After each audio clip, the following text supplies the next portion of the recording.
കൂടുതൽ വാർത്തകളും വീഡിയോകളും കാണാൻ ഈ ചാനൽ സബ്സ്ക്രൈബ് ചെയ്യുക. കൂടെ ബെൽ ബട്ടൺ അമർത്തുക. നമസ്കാരം. ഏഷ്യലൈവ് ടിവിയുടെ എപ്പിസോഡിലേക്ക് എല്ലാ മാന്യപ്രേക്ഷകർക്കും സ്നേഹം നിറഞ്ഞ ഹൃദയം നിറഞ്ഞ സ്വാഗതം. ഇന്നത്തെ നമ്മുടെ വിഷയം എന്ന് വെച്ചാൽ പ്രാക്ക് ദോഷം തിരിച്ചടിക്കുമോ? തീർച്ചയായിട്ടും പ്രാക്ക് ദോഷം തിരിച്ചടിക്കും. നമ്മൾ ഒരാൾക്ക് ജപശക്തിയുണ്ട്, ഒരാൾക്ക് സുഹൃതമുണ്ട്. ഇപ്പം സുഹൃതം എന്ന് വെച്ച് കഴിഞ്ഞാൽ രണ്ട് കൊട്ട പോലാന്നാണ് പറയുന്നത്. നമ്മുടെ അത് ഗരുഡപുരാണത്തൊക്കെ പറഞ്ഞു വെച്ചാൽ നമ്മുടെ ഇടത്തും വലത്തും ഓരോ കൊട്ടയുണ്ട്. നമ്മളൊരാളിനെ ദുഷിക്കുമ്പോൾ നമുക്ക് നന്മ വരുമ്പോൾ ഈ ഇടത്ത് ഭാഗത്തെ കൊട്ടയിലെ അട്ട കിടപ്പുണ്ട് കുറേ. സങ്കല്പമാണ് ഇതെല്ലാം കേട്ടോ. ഇപ്പം ഇടത്ത് ഭാഗത്തെ കൊട്ടയിലെ അട്ട ഓരോന്നായിട്ട് മാറിക്കൊണ്ടേയിരിക്കും. അപ്പം നമ്മൾ ഓരോ നന്മകൾ ചെയ്ത് ചെല്ലുമ്പോഴത്തേക്കും വലതു ഭാഗത്തെ കൊട്ടയിൽ അട്ടകളുണ്ട്. അതിൽ ഇടത്തോട്ട് മാറും. ഇടത്തെ എന്നപ്പോഴത്തേക്ക് ഒരെണ്ണം ഇത് പുറത്തോട്ട് പോകും. അത് നമ്മൾ ചെയ്യുന്ന നന്മ കൊണ്ട് മാറിപ്പോവാന്നാണ് ഉദ്ദേശിക്കുന്നത്. അപ്പം നമ്മൾ ഒരുപാട് നന്മകൾ ചെയ്യുമ്പോൾ എന്ത് ചെയ്യും? രണ്ട് കൊട്ടയും കാലിയാവും. ഇപ്പം അടുത്ത ജന്മമില്ല, മോക്ഷപ്രാപ്തിയാന്നൊക്കെയാണ് പുരാണങ്ങൾ പറയപ്പെടുന്നത്. അപ്പോഴേ നമ്മൾ ഒരാളെ പ്രാകുമ്പോഴത്തേക്ക് ഇപ്പം നമ്മുടെ വലത്തെ കൊട്ടയിലോട്ട് ഒരട്ട കയറും. അപ്പം ഇടത്തെ കൊട്ടയിലോട്ട് രണ്ടട്ടയാണ് കയറുന്നത്. അപ്പോൾ ഇത് രണ്ട് കൊട്ടയിൽ നിറഞ്ഞു കഴിയുമ്പോൾ എന്ത് ചെയ്യും? ഒരാൾക്ക് ശ്വാസം എടുക്കാൻ ഒരു മാർഗവും ഇല്ല. രണ്ട് കിഡ്നി ബന്ദ് അല്ലെങ്കിൽ രണ്ട് ശ്വാസകോശമോ ഇതെല്ലാം നിറച്ച് വിഷപ്പുകയായി കഴിഞ്ഞാൽ എന്ത് ചെയ്യും? ആള് മരിച്ചു എന്ന് പറഞ്ഞതുപോലെ തന്നെ ഈ ആളുടെ ഒരുപാട് പാപവിഷയമായി കഴിയും. ദുഷ്ടനെ പന പോലെ വളർത്തുന്നൊക്കെ ഒരു ഭാഗം പറയുന്നുണ്ടെങ്കിൽ പോലും ഒരുപാട് ഇതായി കഴിയുമ്പോഴത്തേക്കും ആള് തന്നെ തിരിച്ചടിച്ച് ചെയ്യുമ്പോൾ ചിലപ്പോൾ ആള് ഇല്ലാതായി പോകുന്ന അവസ്ഥയാണ്.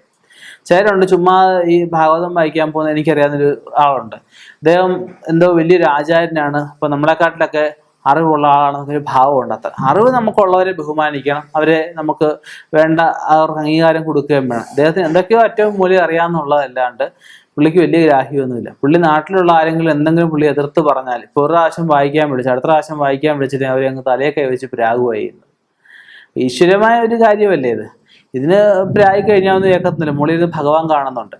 പിന്നെ കാര്യമുണ്ട്, ചില നല്ല സമയമുള്ള ആൾക്കാർക്ക് വിശ്വാസം കൂടി നിന്ന ആൾക്കാരെയൊക്കെ പ്രായി കഴിയുമ്പോൾ ഇവർക്ക് ആയിരിക്കും ചിലപ്പം പ്രാകുന്നവർക്കായിരിക്കും തിരിച്ചടി ഉണ്ടാവുന്നത്. പ്രാക്കുദോഷം നമ്മൾ പ്രതിവിധി ചെയ്ത് കഴിയുമ്പോഴത്തേക്കും ചെറിയ പ്രാക്കുദോഷങ്ങളെ കടുകുപ്പും മുളക് ഒഴിഞ്ഞിട്ട് കഴിയുമ്പോഴത്തേക്കും പ്രാഗിയ ആളിന് തന്നെ തിരിച്ചടിക്കും. അപ്പം എല്ലാം ഈശ്വരമയമെന്ന് ഓർക്കണം. എല്ലാവരിലും ഈശ്വരമായ ശക്തിയുണ്ട്. ഇപ്പം നിങ്ങളിലായാലും എന്നിലായാലും ആരിലായാലും ഈശ്വരമായ ശക്തിയുണ്ട്. അപ്പം ആ ശക്തിക്ക് മുകളിൽ ഒന്നുമില്ല. അപ്പം നമ്മൾ ഒരാളിനെ നമ്മൾ പ്രാകുമ്പോൾ അല്ലെങ്കിൽ ഒരാളെ നമ്മൾ കുത്തിപ്പറയുമ്പോൾ അയാളുടെ പാപം അത്രയും പോവുക. അയാൾക്ക് എന്തെങ്കിലും സംഭവിക്കുമോ? സംഭവിക്കത്തില്ല. സംഭവിക്കുന്ന ആർക്കാ? നമുക്ക് തന്നെ. അതുകൊണ്ട് ആരെയും കഴിവും ദുഷിച്ചു പറയുക, ദുർവ്യാഖ്യാനങ്ങൾ, ഓരോരുത്തർ പറയുന്ന വാക്കുകൾക്ക് ദുർവ്യാഖ്യാനങ്ങൾ കൊടുക്കുക, അനാവശ്യമായിട്ട് ആൾക്കാരെ പള്ളു പറയുക, ഈ പറഞ്ഞ പോലെ തന്നെ ആവശ്യമില്ലാതെ കണ്ടിട്ട് പ്രാകുക, ഇതൊക്കെ തിരിച്ചടി കിട്ടുന്ന കാര്യമാണ്. നാളെ നിങ്ങൾക്കൊരു ഐശ്വര്യമോ ഒരു അഭിവൃദ്ധിയോ നിങ്ങൾക്കോ നിങ്ങളുടെ സന്താനങ്ങൾക്കോ വരാനിരിക്കുമ്പോഴാണ്. പക്ഷെ പ്രാകുന്നവരുടെ കാര്യം പറഞ്ഞിട്ട് അല്ലാത്തവരുടെ കാര്യമല്ല. പ്രാകുന്നവർക്ക് ഒരു ഐശ്വര്യം വരാനിരിക്കുമ്പോഴാണ് ഈ പറഞ്ഞ പോലെ കൊട്ടയിലെ അട്ടകളെല്ലാം കൂടെ അവനൊരു ഭാര്യയായിട്ട് വരുന്നത്. അപ്പം അത് ശ്രദ്ധിക്കുക.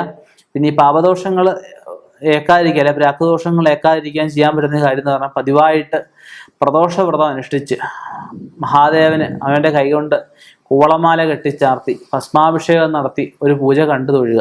എന്നുവെച്ചാൽ സ്ഥിരമായിട്ട് പാപം ഇതങ്ങോട്ട് ചെയ്തു കഴിഞ്ഞാൽ സ്ഥിരമായിട്ട് പാപങ്ങൾ എന്ത് ചെയ്യാം എന്നൊരു ധാരണയല്ല. ചെയ്ത പാപങ്ങൾക്ക് മോക്ഷം. പശ്ചാത്തപിക്കണം ആദ്യം. പാപികൾ പശ്ചാത്തപിച്ച് കഴിഞ്ഞാൽ ആ പാപത്തിനുള്ളൊരു മോക്ഷമായി, ഒരു മുക്തിയായി. കിടക്കുന്ന പാപം മാറുന്നതിനാണ് ഈ പറഞ്ഞ പ്രദോഷവ്രതം പതിവായിട്ട് എടുക്കാൻ പറഞ്ഞത്. പിന്നെ വാവിന് ബലിയിടുന്നത്, വാവിന് എന്തെങ്കിലും ദാനങ്ങൾ, ആഹാര പദാർത്ഥങ്ങൾ ആർക്കെങ്കിലും ദാനം സാധുക്കൾക്ക് ദാനം ചെയ്യുന്നത് പാപദോഷങ്ങൾ മാറാൻ സഹായിക്കും. ഇനിയും ഇതുപോലെയുള്ള വ്യത്യസ്തമായ വിഷയങ്ങളുമായിട്ട് കണ്ടുമുട്ടാം. നിർത്തുന്നു. നന്ദി, നമസ്കാരം.